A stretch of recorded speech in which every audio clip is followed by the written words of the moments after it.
Hello friends, welcome to the my YouTube channel CKP classes with Pratibha Tiwari. Friends, आज हम फिर जो मैं पिछले एक साल पहले जो मैं वीडियो बनाती थी, लॉन्ग वीडियो जो मैं थ्योरी क्लास करती थी, तो उसमें हम लोग ने पारिवारिक जीवन चक्र तक पढ़ा है। ठीक है, तो उसके बाद हम लोग पढ़ेंगे आज रिसोर्सेस, संसाधन। संसाधन क्या है, इसका क्या प्रयोग है और इसके कितने प्रकार होते हैं, ये सब आज हम पढ़ेंगे। ठीक है, इसमें क्या लिखा है कि गृह प्रबंध में लक्ष्यों और मूल्यों को सफलतापूर्वक प्राप्त करने के लिए तथा परिवार के सदस्यों की आवश्यकता की पूर्ति के लिए साधनों एवं संसाधनों की आवश्यकता होती है। परिवार में जब हम किसी भी कार्य को करते हैं तो उसको करने के लिए हमें साधनों की आवश्यकता होती है। जैसे इस टाइम जो संसाधन है वो काफ़ी स्मार्ट हो गया है, तो हर चीज़ की आवश्यकता होती है। जैसे कपड़े धोने के लिए वॉशिंग मशीन हो गया, गैस चूल्हा हो गया, गीज़र हो गया, फ्रिज हो गया, कूलर हो गया, ये सब संसाधन ही है। ठीक है, तो इन सब का प्रयोग करने के लिए इन सब का प्रयोग करने के लिए जो पारिवारिक संसाधन में जो कार्यों की पूर्ति करने के लिए इन सब का ही प्रयोग किया जाता है, जिसे हम संसाधन कहते हैं। तो पारिवारिक संसाधन कितने प्रकार के होते हैं? पारिवारिक संसाधन का वर्गीकरण किया है ग्रासम क्रेंडल साहब ने और निखिल डार्सी साहब ने। ठीक है, तो ये दो प्रकार के होते हैं, मानवीय संसाधन और अमानवीय संसाधन। मानवीय संसाधन क्या होता है? मानवीय संसाधन होता है जो मानव के अंदर निहित हो।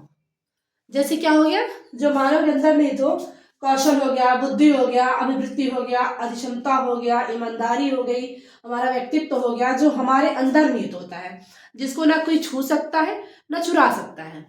और वही अमानवीय संसाधन क्या हो गया, जिसे छू सकते हैं और चुरा भी सकते हैं, जो मानव के अंदर निहित न हो। ठीक है, वो होता है अमानवीय संसाधन। वो क्या होता है? अमानवीय संसाधन। निखिल एंड डार्सी साहब ने कहा है समय को अमानवीय कहा है। ये नोट है, निखिल एंड डार्सी ने समय को अमानवीय कहा है, जबकि ग्रास एंड क्रेंडल ने समय को मानवीय कहा है।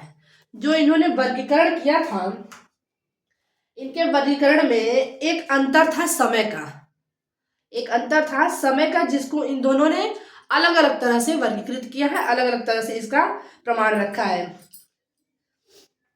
समय की इन्होंने समय को क्या कहा है? निखिल डार्सी साहब ने समय को कहा है अमानवीय और ग्रास एंड क्रेंडल साहब ने समय को कहा है मानवीय संसाधन।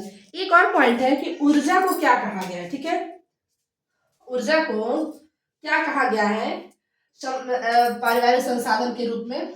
ऊर्जा को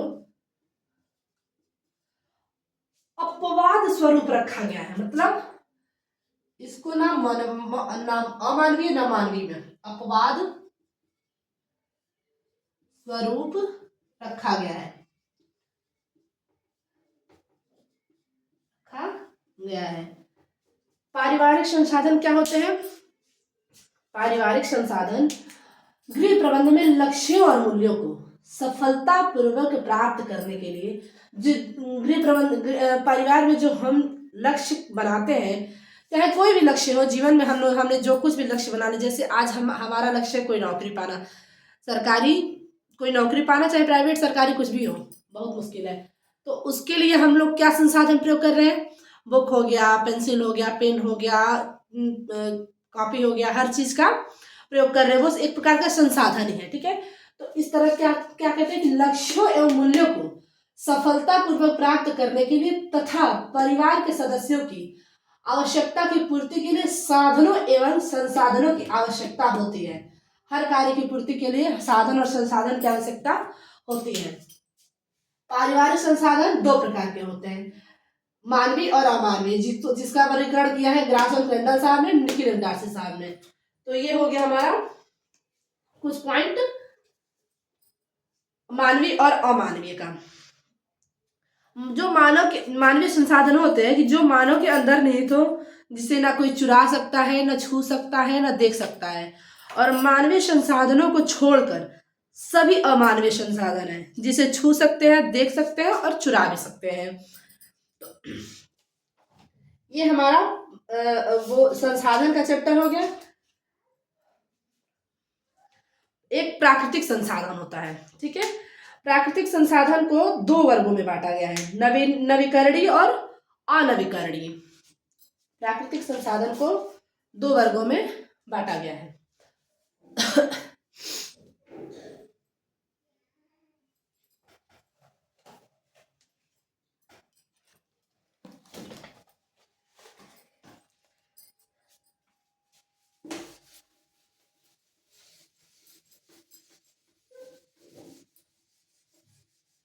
एक पारिवारिक संसाधन हो गया, एक प्राकृतिक संसाधन हो गया, जिसको भी दो भागों में बांटा गया है।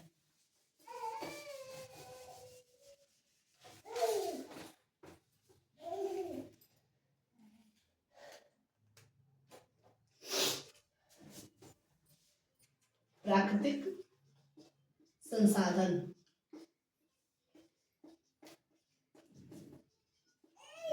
ये ऐसा संसाधन होता है, प्राकृतिक संसाधन ऐसा संसाधन है जो हमें प्रकृति के द्वारा प्राप्त होता है,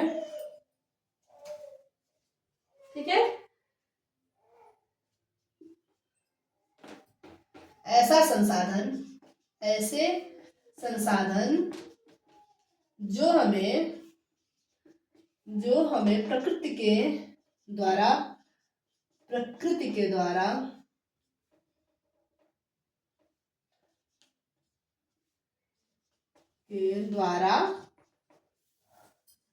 प्राप्त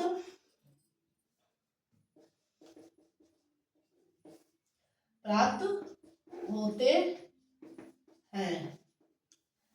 ये भी, इसको भी दो भागों में बांटा गया है, इसको दो वर्गों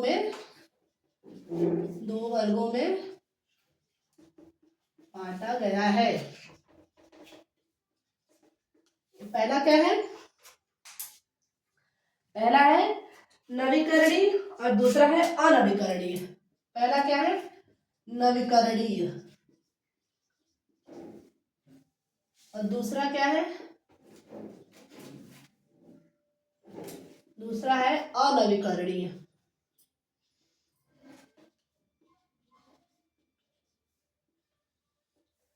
नवीकरणीय क्या है? नवीकरणीय है जिसको बार बार हम नया कर सकते हैं, ठीक है। जिसको बार बार हम नया कर सकते हैं, जिसको बार बार हम नया कर सकते हैं और ये बहुपयोगी है, ठीक है।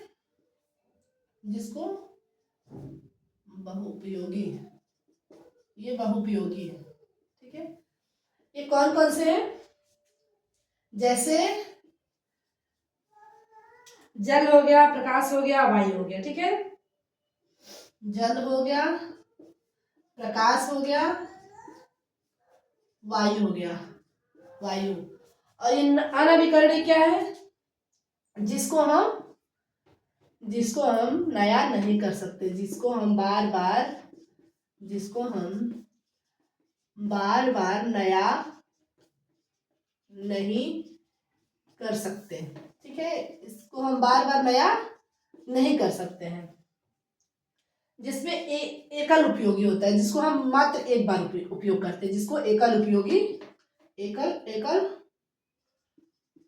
उपयोगी, जिसको मात्र एक बार उपयोग किया जाता है। जिसमें क्या क्या आता है? जैसे ईंधन हो गया, तेल हो गया, ईंधन हो गया, तेल हो गया, ठीक है। तो इसको भी दो प्रकार में वर्गीकृत किया गया है। नेक्स्ट क्या है? नेक्स्ट कौन सा संसाधन है? नेक्स्ट है सामुदायिक संसाधन। नेक्स्ट है, हो गया आपका सामुदायिक संसाधन।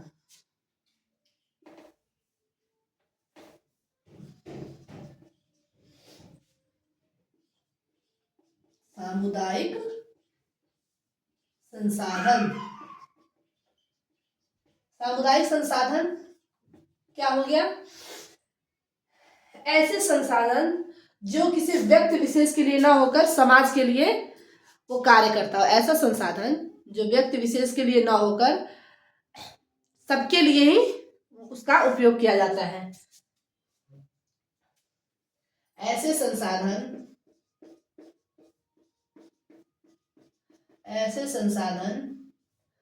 जिसका उपयोग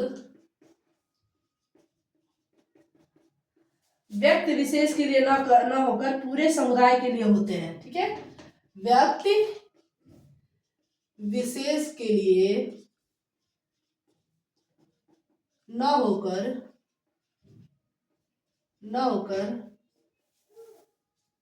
पूरे समुदाय के लिए होते हैं। पूरे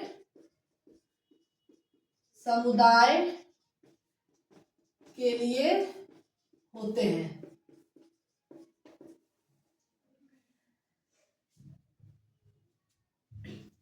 ये सभी के द्वारा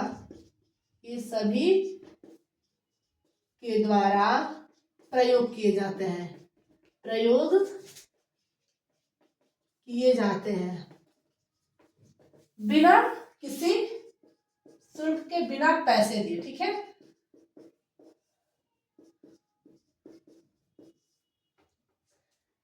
उसे सामुदायिक संसाधन कहते हैं।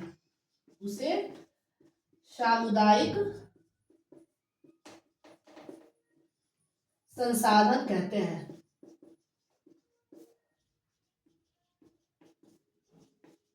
ठीक है, ऐसे संसाधन जिसका उपयोग व्यक्ति विशेष के लिए न होकर पूरे समुदाय के लिए होते हैं, कि सभी के द्वारा प्रयोग किए जाते हैं। जैसे क्या हो गया? जैसे आपका हो गया रेलवे स्टेशन हो गया, पार्क हो गया, रेलवे स्टेशन, पार्क, पुस्तकालय,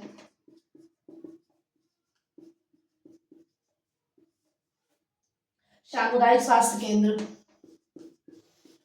सामुदायिक स्वास्थ्य केंद्र, बस सेवा इत्यादि।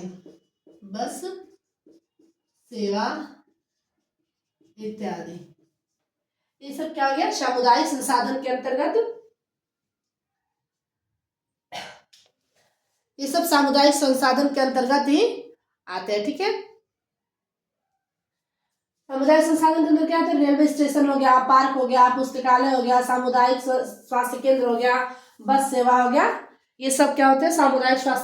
सामुदायिक संसाधन के अंतर्गत आते हैं। नेक्स्ट क्या है? नेक्स्ट टॉपिक है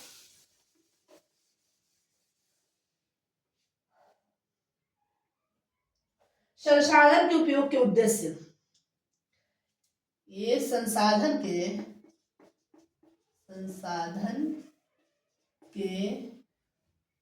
उपयोग के उद्देश्य, किस उद्देश्य से इसका उपयोग किया जाता है, इसका उद्देश्य क्या होता है। ठीक है, इस पॉइंट को हम लोग नेक्स्ट वीडियो में डिस्कस करेंगे।